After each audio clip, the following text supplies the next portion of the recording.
جو ابو سفیان کے گھر میں چلا گیا اسے بھی میں نے معاف کر دیا۔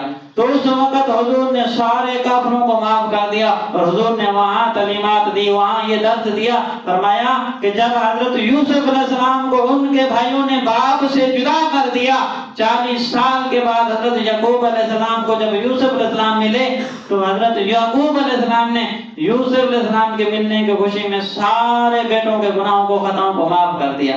فرمایا میں نے ایک یوسف کے صدقے تمہیں سب کو معاف کر دیا، آج تم پر کوئی ملامت نہیں، میں نے سب کو معاف کر دیا۔ فرمایا اس یوسف کے صدقے حضرت یعقوب علیہ السلام نے سب کو معاف کر دیا تھا، جس طرح حضرت یعقوب علیہ السلام نے اپنے بیٹوں کو معاف کیا، اور اس وقت بیٹے ہاتھ باندھ کر کھڑے تھے، ہم مجرم بھی ہیں، خطا کار بھی ہیں، ہم سے بڑی غلطیاں ہوئیں، ہم تسلیم کرتے ہیں، آج ہمیں بابا سزا دیں گے، آج ہمیں ہمارے بابا سزا دیں گے۔ تو باپ نے فرمایا میں نے تمہیں بخش دیا ہے کہ یوسف کے صدقے، فرمایا اس وقت جو یعقوب علیہ السلام نے کام کیا تھا آج میں بھی وہی کروں گا۔